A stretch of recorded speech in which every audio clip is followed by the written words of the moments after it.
Ya, jadi teman-teman pers sekalian, terima kasih atas kehadirannya. Bahwa Komisi 12 setelah reses kemarin ada sekian waktu dan mulai masuk, dan kemarin kebetulan rapat membahas masalah-masalah strategis, menuntaskan RPPK kebijakan energi nasional dan juga menyepakati RUKN dan bersama dengan itu, sebagaimana kita tahu dengan juga isu-isu strategis menyangkut tentang energi sumber daya mineral juga, sehingga kami Komisi 12 dengan sangat-sangat serius memperhatikan aspek-aspek itu. Kemarin misalnya 2 hari 3 hari kebelakangan dinamika di masyarakat sangat tinggi perihal tentang LPG 3 kg.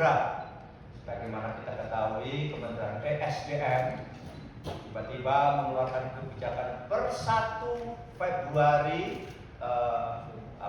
pengecer dihapus dari mata rantai atau tata kelola distribusi LPG 3 kg yang merupakan barang subsidi.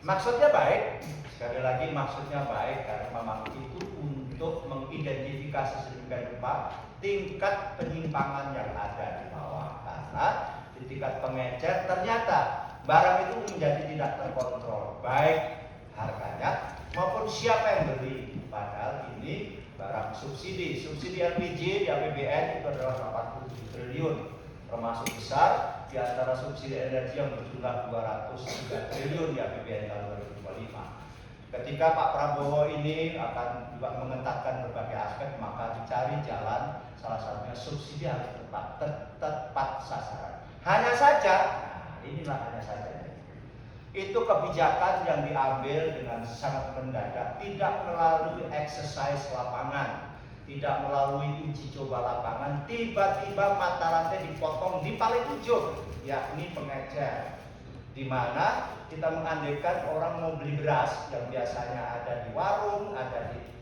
harus beli di gilingan padi, yakni di tingkat pangkalan. Sedangkan kita tahu pangkalan itu adanya di mana? Ada di kecamatan-kecamatan. Kan begitu? Maka pengecer itu adalah mata rantai terakhir dari distribusi. Dipotong sedemikian rupa cepat tanpa melalui persiapan yang lain, maka terjadilah kekacauan, sehingga masyarakat yang memerlukan LPG 3 kg itu lantas menyerbu pangkalan. Dengan kemampuan pangkalan dalam konteks melayani mungkin pastinya tidak sempurna, sehingga terjadi panik buying, sehingga kesannya adalah LPG 3 kg hilang di pasaran. Sedangkan secara volume sebetulnya tetap, tetapi sekali lagi mekanisme yang dikeluarkan oleh Kementerian ESDM secara mendadak itulah yang mengakibatkan panik buying, sehingga terjadilah antri panjang betul. Karena tadi mata rantai terakhir dipotong dengan mendadak tanpa menggantikan infrastruktur atau mata rantai lain. Dan akhirnya dikoreksi kebijakan itu atas perintah Presiden, maka tetap dibuka mata rantai terakhir itu pengecer, hanya diformalkan fungsinya menjadi sub pangkalan, di mana nanti akan mengidentifikasi bahwa barang subsidi ini harus sampai by name by address. Kenapa lagi-lagi ini dialamatkan atau yang berhak membeli LPG 3 kg itu hanya orang tidak mampu dan UMKM. Itulah fungsi nanti sub pangkalan, itulah yang mengidentifikasi sekaligus pembelinya. Jadi kita terima kasih bahwa telah dipulihkan kembali oleh pemerintah dalam hal ini Pak Prabowo, sehingga sesuatu yang haru biru dalam utamanya 3 hari terakhir ini insya Allah mudah-mudahan sudah kembali normal. Sekali lagi kritik kita kepada Kementerian ESDM selaku regulator dan juga pembuat kebijakan agar hati-hati